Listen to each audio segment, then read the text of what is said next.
Hi, and welcome to my EQ Learning channel. So today I want to talk about peace.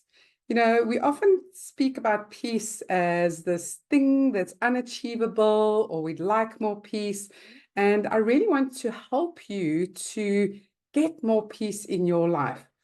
And it's actually a lot simpler than we think. Now, what was really interesting when I realized just how important peace was to me when I asked my husband for a divorce 2 days before New Year's Eve. I had just had enough. Even though we were relatively happy and we were traveling a lot and we were enjoying life and we have this big, beautiful blended family, 2 days before the end of the year, I just said to him, I can't do this anymore. I don't feel happy. I just feel miserable.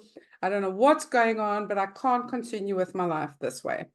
And the next thing that happened is that he actually said to me, he said, well, what is it you want in your life? What is it you want? Because you say you're not happy, you say you're miserable, but what is it that you really want out of life? And I said to him, I just want peace of mind. I can't handle this mind of mine that just works overtime all the time.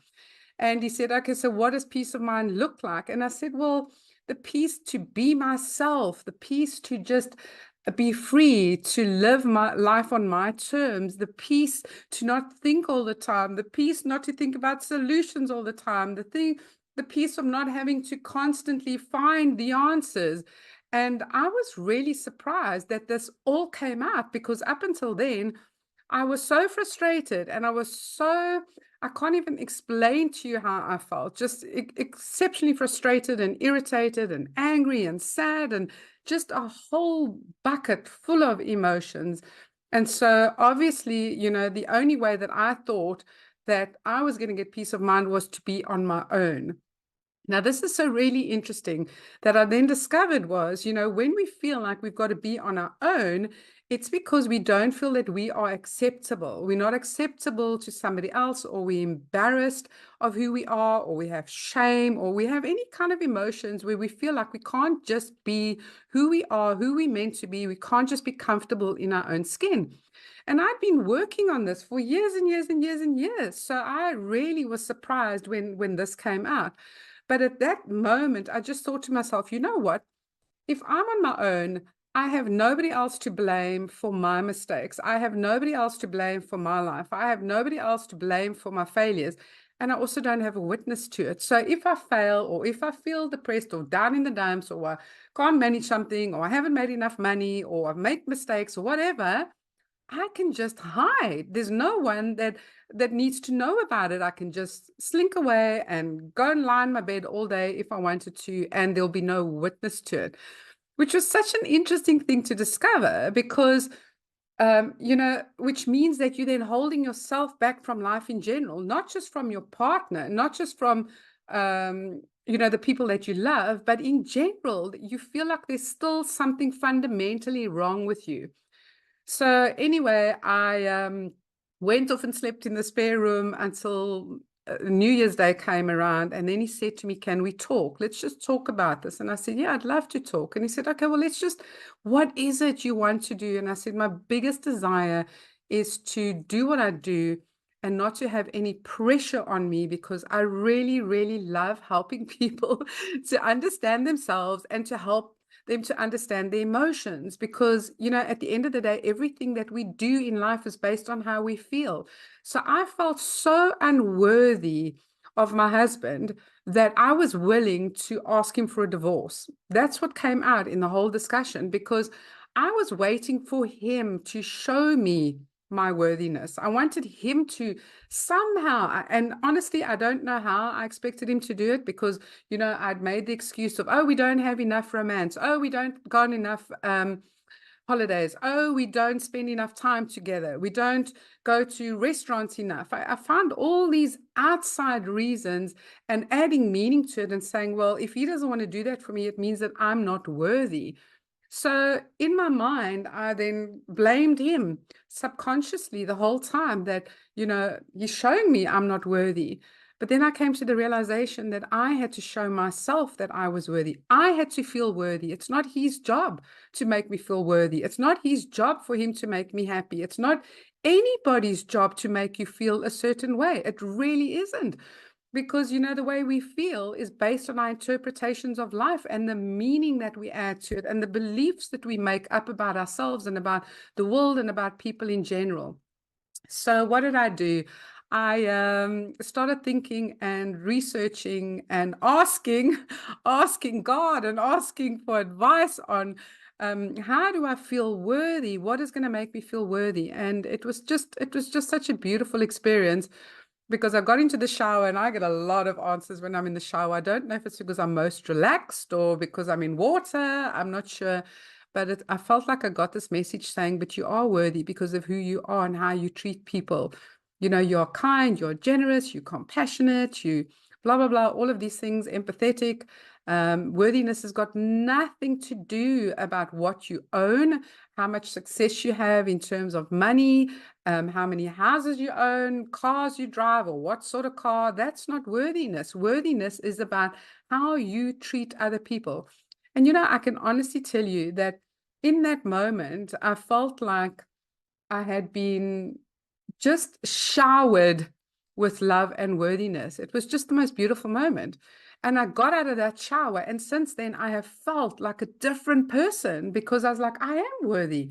Why did I believe all the lies and the nonsense that I made up about myself because of what's happened in the past to believe I'm not worthy? So I want to come back to peace of mind, because that was the biggest cause, the underlying cause that did not give me peace of mind. Over the years, I had not had peace of mind for a lot of things, but I'd never realized that the underlying cause of my lack of peace of mind was this one big thing. Because if you think about worthiness, you know, worthiness affects your, how you, the type of relationships you have. It affects your salary. It affects how much money you earn in your business. It affects so many things, because if you don't feel that you are worthy of receiving or having certain experiences, that's going to impact on every single aspect in your life, because it's almost like you're wearing this coat of unworthiness, this label that says, please treat me as unworthy. I'm not worthy. Don't give me this. Don't, you know, so it was a huge, huge, huge, huge, huge, big one. So coming back to peace of mind. Okay, so I want to share with you my 7-step plan that was really easy to use. It's only going to take you 15 minutes, and you can use this with almost anything in your life, with anything that you're really struggling. But we're talking about peace of mind now at the moment. So let me explain to you how to do this. Okay, so make a cup of tea, a cup of coffee, whatever, get yourself something to drink, grab a book, a journal, notebook, go and sit down quietly for 10 to 15 minutes and write this plan down. So the first step for you is to set an intention. So what is an intention?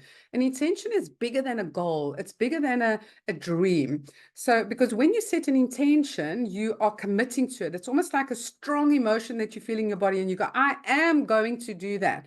It's like when you make that decision, because wonderful things happen when we actually make those decisions. It's like, yes, we are definitely doing this. When we go, oh, I'm going to try, you're already setting yourself up for failure. Try, no, that doesn't do anything. And try feels like you're already going to fail. It's not a great emotion. It's not a great decisive emotion that you feel in your body. So it's, I am going to do this. So say, for instance, you want to have peace about no longer shouting at your children. Okay. So you look at the outcome. What your intention needs to be a positive outcome. And you can say, I would like to be a peaceful parent, even when I'm feeling annoyed or angry, so that I can deal with my children in a calm way. Okay, so I want to be a calm parent, even when I'm feeling like, like that. That can be your intention. So your intention is very much about, you know, not being a parent who shouts. And so when you set that intention, just make sure that you don't use the words or say, I don't want to shout, because when we use a negative, the brain is very odd, and the mind, it doesn't pick up the negative. All it does is it hears shout. I'm a parent who shouts. When you say, I don't want to be a parent who shouts, it doesn't hear the don't. It's the same as I say to you, don't think about the pink elephant. Don't think about the red Mercedes. You're thinking about it, right? So that's how the brain works. So your intention has got to be the desired outcome, not what you're trying to change.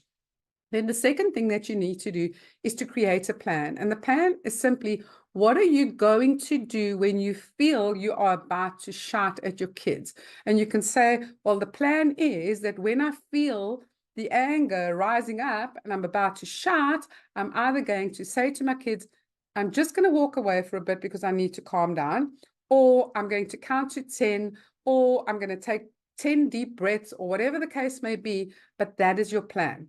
Now, the third one is to focus on one issue at a time. So whenever you're using the 7-step plan, what is the issue that you're focusing on? And the issue is the shouting. You don't like the issue.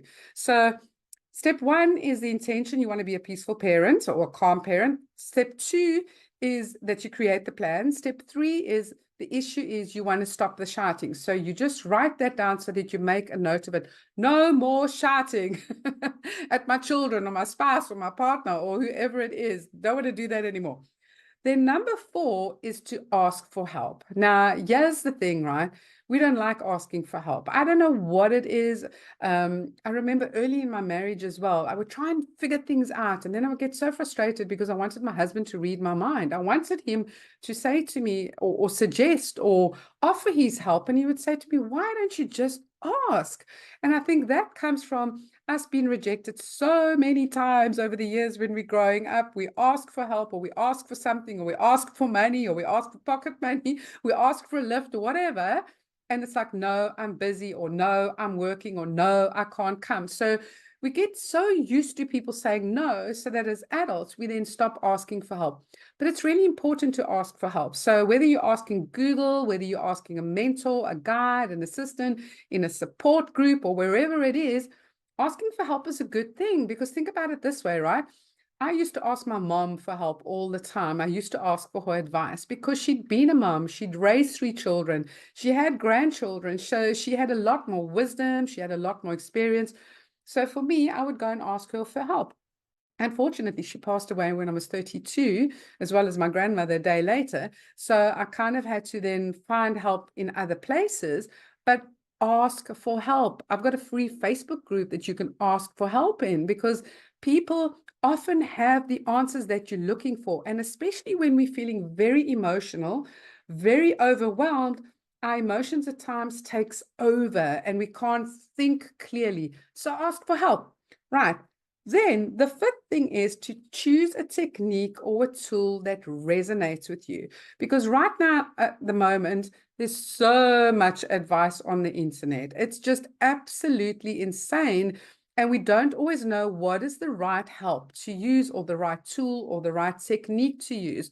So I'm going to give you a really cool tool that you can use to make up your mind and decision what you should use. And I'm going to tell you at the end of this. The 6th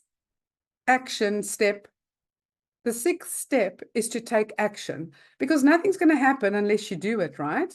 And so a lot of people, they'll read a book or they'll hear some advice and they'll go, oh, thank you, that works for me, or thank you, that sounds like great advice, or oh, thank you for your, and they do nothing with it.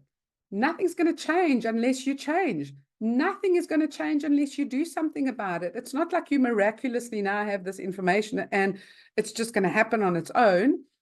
You've got to change. You've got to commit to it and say, right, I'm going to do this. I am going to stick up a note somewhere. I use these little notes all over the house. I put notes on my phone. I send myself messages. I put it up on my calendar. Whenever I'm changing something, I will just put things everywhere to remind me, because we're so busy and then we don't do it. And then you forget and you're like, oh my gosh, I didn't do it. So put up notes, put up reminders wherever, and just remember that, changing a habit, as they say, takes about, they used to say 7 days and then it was 21 days. I always say to people, try and do it for at least 30 days, because then you're imprinting that new habit, because we are all the sum total of our habits. The way we act and the way we say things and the way we do things, everything becomes a habit. Excuse me, we do it on automatic. So in order for you to change that habit, to stop shouting, you need to remind yourself to change the habit so that it becomes a new habit to not shout. Make sense? Okay. And then number 7 is to simply rinse and repeat. This 7-step plan is that once you have reached your outcome of being a peaceful parent with regards to no longer shouting, you've achieved that, then go on to the next thing. Okay, so as a parent, I don't want to stress, or I want to have less stress in my life, or I want to feel calm when I'm making a decision. Then you start the process all over again, but only focus on one at a time. And this is one thing that I've really learned in life, is that you can't keep dividing your attention and your energy, because you just don't get it done. It's just too unfocused. It's out there, and you just can't, it just doesn't change. Nothing changes because you're dipping your toes in too many things. So even use this when you, for instance, want to help your child to behave in a different way, or for them to change something in their life, and you're working with them and you're helping them. Use the 7-step process with them. And remember, you are their rational mind. So you are their guide. You are their coach as such. So you've got to help them. So you've got to put those reminders for yourself to remind them to do it, and then do it with them, because otherwise they're not going to do it. We need this constant reinforcement and these reminders to do it. So I said to you that I'm going to give you my top tip of how you can make a decision on what tool to use, what technique, a book, anything like that. And so it's really, really easy. So say, for instance, you have found, and once again, talking to parents, I'm just using this as an example, but say, for instance, you have found 2 parenting coaches or 2 parenting mentors or counselors or whatever. You're looking for help, and you need, or you found a couple of books, or you found a couple of different techniques, and you're not sure which one to use. The best way to do it is to look at them and to tune into how you feel about it. So say, for instance, you found 2 techniques. I mean, I've got about 7 or 8 tools that I use a lot, and I know they work, and so I like to use them over and over again, because I can just apply them to whatever problem or challenge I have in my life, or to teach, whatever problem my clients have. But if you're new to finding a tool or technique, and say, for instance, one parent coach says you've got to use this method, and another one says you've got to use that method, and then you're like, hang on a sec, wait, I don't know which one's going to work for me. So you pick the 2 methods that you want to use, but you can't decide between, and you write them down on a piece of paper, one on the left, one on the right. And then you tune into your body, and you look at this one and you go, how do I feel about that one? Will this work for me? Or will this work for my child? And really tune into your gut, your intuition. And your gut will either feel absolutely nothing, or it will go, I'm not sure. I'm just not sure. And then you look at the other one and you do the same thing. And then you pick the one that gives you the most peace. This is something that's incredible, because we all have intuition, and our intuition knows better than we do. Our intuition knows everything about us, because, we are multi-dimensional beings. We are spiritual, emotional, mental, physical. And so when we tune into our intuition, we're tuning into our spirit, into our soul, which knows better than we do. So you can use that technique with anything, even with dating, with buying something, a car, a lounge suite, a house, anything, a holiday. I remember when my husband and I wanted to go to Turkey, and we were planning a holiday, and we were looking at the dates, and we getting quotes, but something kept holding us back. And we were really keen on going.